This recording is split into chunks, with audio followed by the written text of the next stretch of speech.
This video is presented as a grand jury an indictment for a criminal conspiracy against Anne Catherine Lear Chatfield. The following screen is a copy of the email Anne Catherine Lear Chatfield sent to her divorced husband. I have little hope of making any difference in your outlook. But I want to ask you, how will you feel if something happens to Brandon and you didn't do everything you could to help him? I saw a nice 2-bedroom townhouse a few months ago in a safe location for a reasonable price. I asked if he could get you to live in that with him if I bought it. He said you wouldn't do anything that involves me. So big whoopee, you win. But what do you win? The stubbornness prize? And what if that prize is a very mentally ill child? Is it worth it to you? I guess you can say you did what you believed was right no matter that it costs someone else's sanity, or even his life. What if being civil to me would make a difference in whether he lives or dies? What if Holly doing that too would make a difference? He was talking about Holly before he left the table. But unlike Holly, you don't believe there will be an afterlife where they give us another chance and teach us to be a better family. For you this is it? So what will you be left with this? The pride of doing what you believe was right?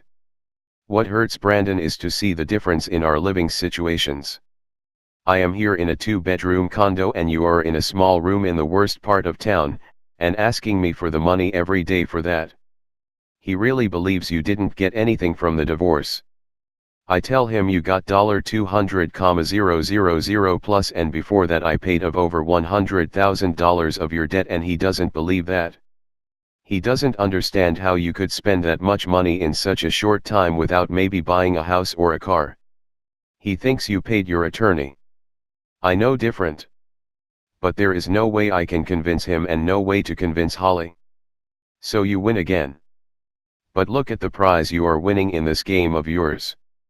The prize is a mentally ill child. I guess you believe that you win by getting grandchildren that don't know me. Not much satisfaction if the child that you were charged with raising is very, very disturbed. Next, listen to the prosecutor. My name is Greg Armstrong.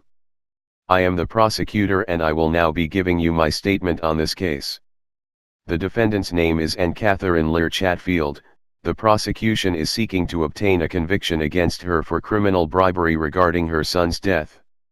After hearing all the evidence you will make your decision as to whether you think she is likely guilty or likely not guilty. Evidence against her is in an email statement she sent to her ex-husband. Additionally, you can look up on the internet and study the details of alleged crime. The next scene is a copy of an email Brandon sent to his gal.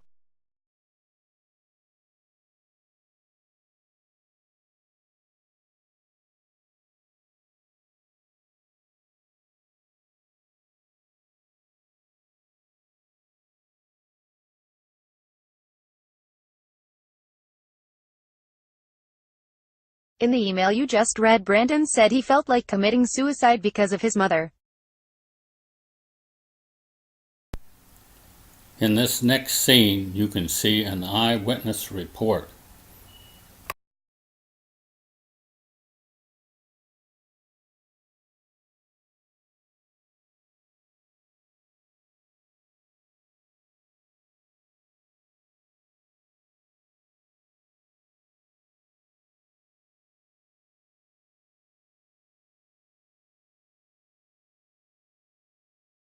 Charles Brandon Chatfield was mental ill and he said he was going to kill himself over 100 times.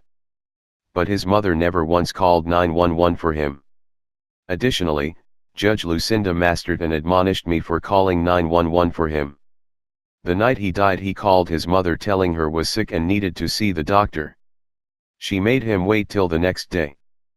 But he died that night because she would not call 911 for him. This email from Brandon's mother is proof she didn't call 911 for him.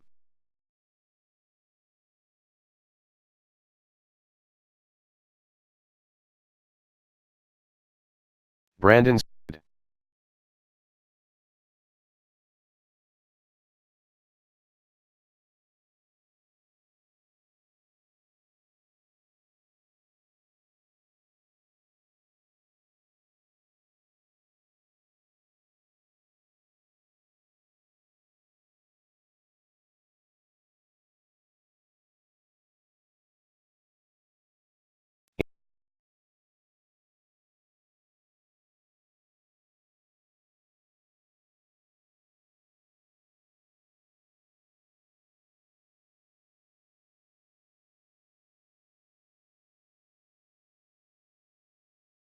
In order to tell the story about Anne Catherine Lear Chatfield's murder of her son, some background information is provided.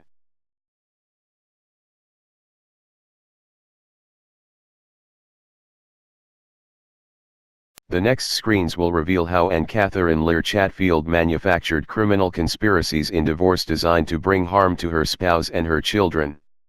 Among these conspiracies, 4 will be shown in this video as part of the evidence against her to show she is a criminal conspirator and she did conspire to kill her son and did kill him. The first was a conspiracy to cause her car to be towed from my apartment complex. The second was a conspiracy to destroy my rental property. The third was a conspiracy to cause our adult daughter and her kid to suffer. And the fourth was to cause me to become homeless and unable to help our son stay alive. The first of these 3 screens is a copy of an email from my attorney. The second is a copy of an email from the defendant's attorney. The third describes the outcome of this conspiracy. This example is just one of many criminal conspiracies showing how Kathy tortured her family in divorce. Mother, Anne Catherine Lear Chatfield, had motive, opportunity, and resources to kill her son.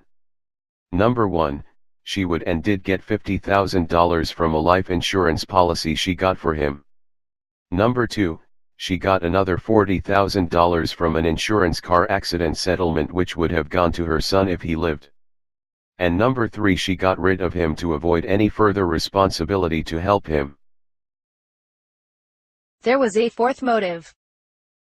Kathy Chatfield killed her son because she wanted to hurt her ex-husband. Kathy Chatfield consistently hurt her son on purpose so her husband would suffer having to watch her. Kathy, my $5 used cell phone did not receive email. It was next day when I got the email. Brandon died that night. If I knew he was sick, I would have called 911, then he would still be alive. This is another glaring example of how she kept me from helping him stay alive. Facts on record report.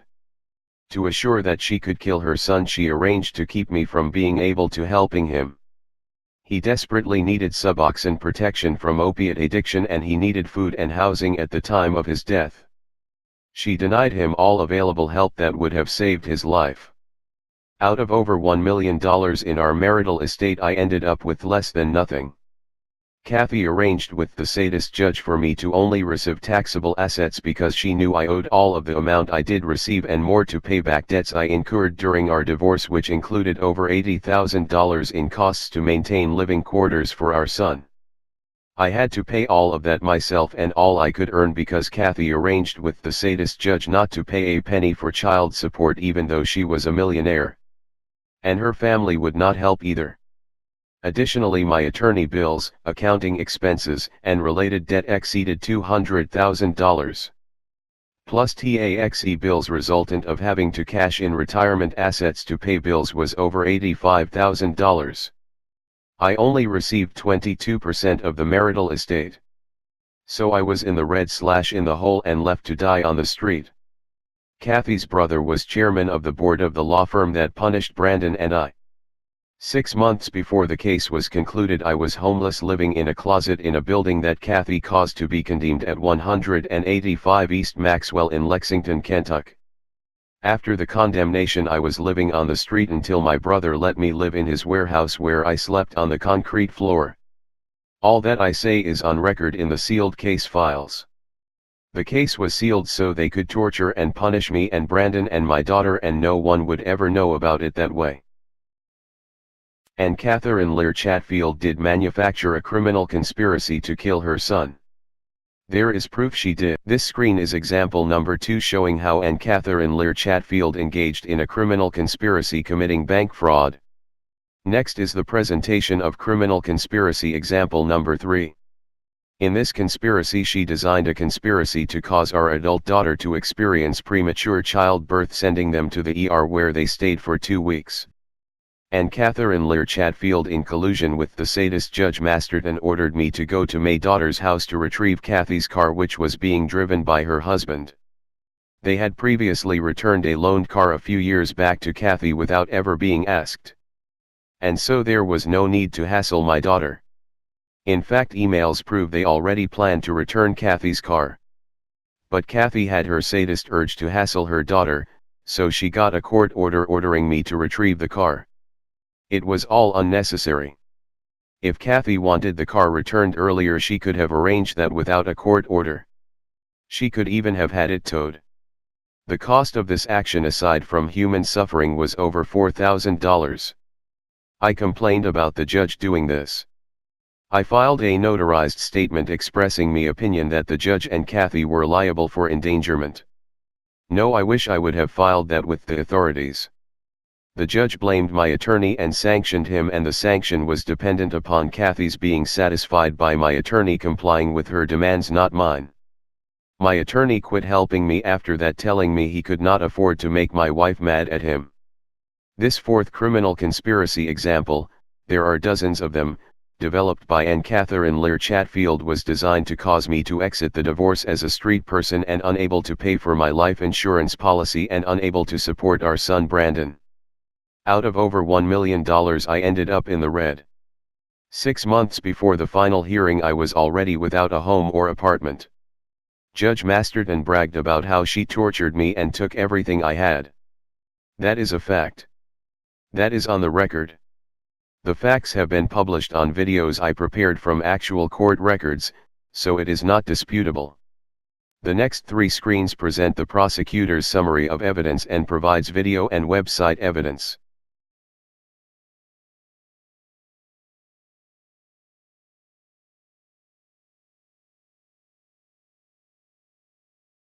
When you are ready to vote, go to grand-jury.us. Select from the menu and place your vote. Either probably guilty or probably not guilty. Oh yes, probably guilty.